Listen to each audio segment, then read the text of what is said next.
Check out today's sponsor, Logbooks for Guns, at logbooksforguns.com. Logbooks for Guns is the #1 logbook for guns, period. It's perfect for gun dealers, collectors, and firearm enthusiasts alike. Click link below right now.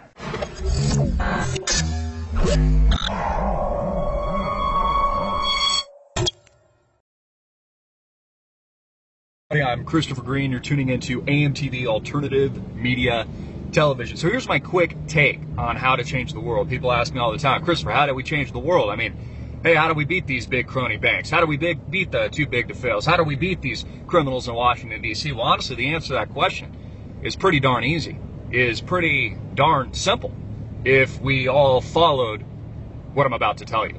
Now, just to give you an example, every single day, the American people, millions of people, and people around the world vote with their wallet.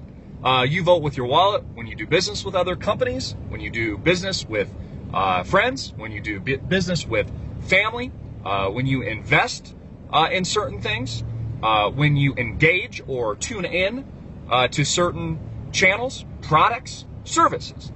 Each and every day, based on your actions, you're actually supporting a paradigm. You are supporting a way of life. And all that needs to happen to change things for the better, for us to really have a consciousness revolution, for us to bring down criminal institutions like the too big to fail banks that have concentrated more and more power through the years, through egregious, catastrophic bailouts that have literally bankrupted our country, and cities like Detroit reported on that yesterday. We all have to vote with our wallets, and we also have to vote with our minds. So it starts with our minds, and it starts with an idea of changing your behavior, changing your outlook of the world, and how you behave specifically. But let me give you an example. If everybody stopped doing business with the too big to fail banks, that means not a single person in America has a debit, credit card, bank account, checking, savings, investment, IRA, mortgage with a company like Bank of America, for example, one of the too big to fails that accepted $45 billion plus of TARP funds in 2008 as a result of a catastrophe that they created and engineered from the get-go as a means of a $1 trillion transfer of wealth from you, Joe Blow public. Again, this is all engineered and manufactured to steal from you. That's what the elites do. That's what the financial elite do. You know, that money just disappeared out of thin air, right? No, it went right into their pockets. That's not my opinion. That's a fact. That literally happened. And it still amazes me that we have so much order in society today as a result of that. But if we all stop doing business specifically with a company like Bankrupt of America, which is bankrupt anyways, so I don't know why we're supporting them anyways, the entire paradigm shifts. And that's just one specific example, but this is really a means to an end across all industries and really across everything you do and everything about your life, whether or not it's the food that you're putting in your body. You know, if you don't want to encourage companies to put cancerous cells inside your body or things that are products that are going to cause cancer, then stop buying their products. If enough people vote with their wallet and vote with their actions, these companies have to adapt. And if they can't adapt, they go out of business, which is capitalism, which is, well, what we've tried to have here in this country from the get-go. And we did have at one point, which we no longer have anymore. We have a fascist dictatorship ruled by authoritarian dictators, basically. That is what Obamacare is. That is what the president is. That's what who these people are. So what I'm trying to say is that it really starts with an idea, a frame of reference, how you think. How you think really translates into your action, your behavior, and also provides you with an end goal, provides you with an ultimate outcome. So it really starts with changing how you think, which starts with an idea for change, and an idea for something new, follows and translates into an action, and an action translates into an outcome or a result. That's how we start. And there's challenges to this. So let me give you an example. Even if you try, it's very, very difficult to not do any business with the criminal institutions. Because, let me give you a specific example. You take out a mortgage with say, your local credit union. We've got a credit union, several of them out here.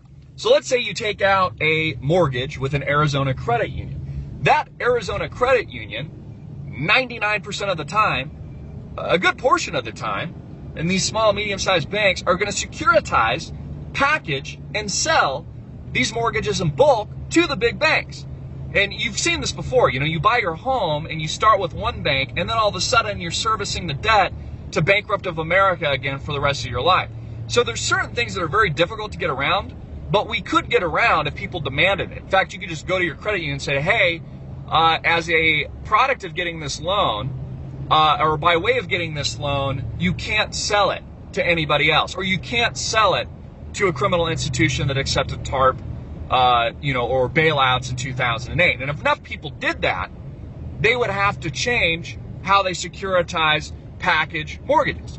It would force a change in the marketplace.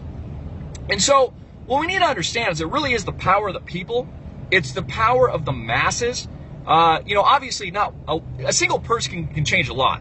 So I do agree with that. I mean, a single person has changed the world many, many times throughout history. But it's a lot more difficult for a single person to do it. The masses have all the power. It is why you are carefully constructed and controlled and put into the control grid that is the American economy, is the American paradigm today of commercialism, of a commercialized society. Every 5 seconds is a commercial. You're constantly being sold something through product placement, marketing, etc. And then you're also in a vicious negative feedback fear loop debt cycle where in order to obtain goods and services, a home, a car, an education, or healthcare, you need to take on debt. Massive amounts of it. More and more debt.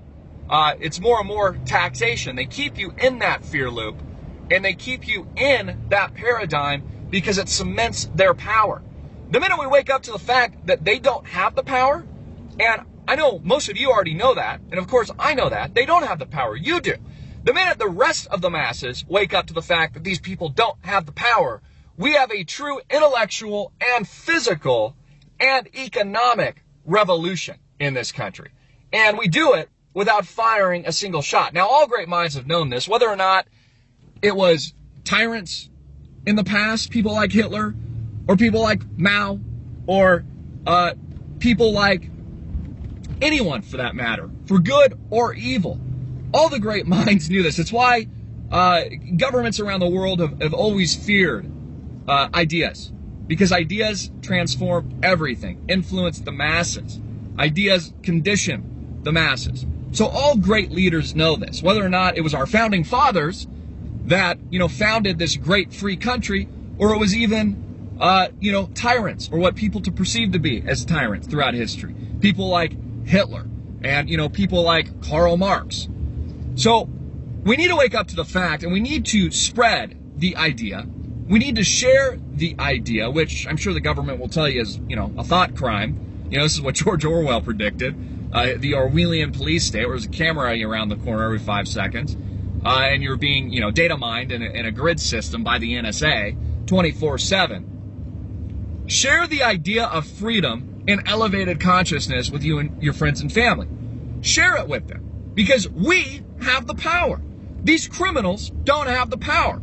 If enough of us demand a change, and demand, and actually through our actions engage the world in a way that votes with our wallets and votes with our minds, everything changes. And you, my friends, have that power. So that's my quick summary of how to change the world in a nutshell. It's honestly really simple and really easy. But what makes it difficult is you need millions and millions and millions of people to do it.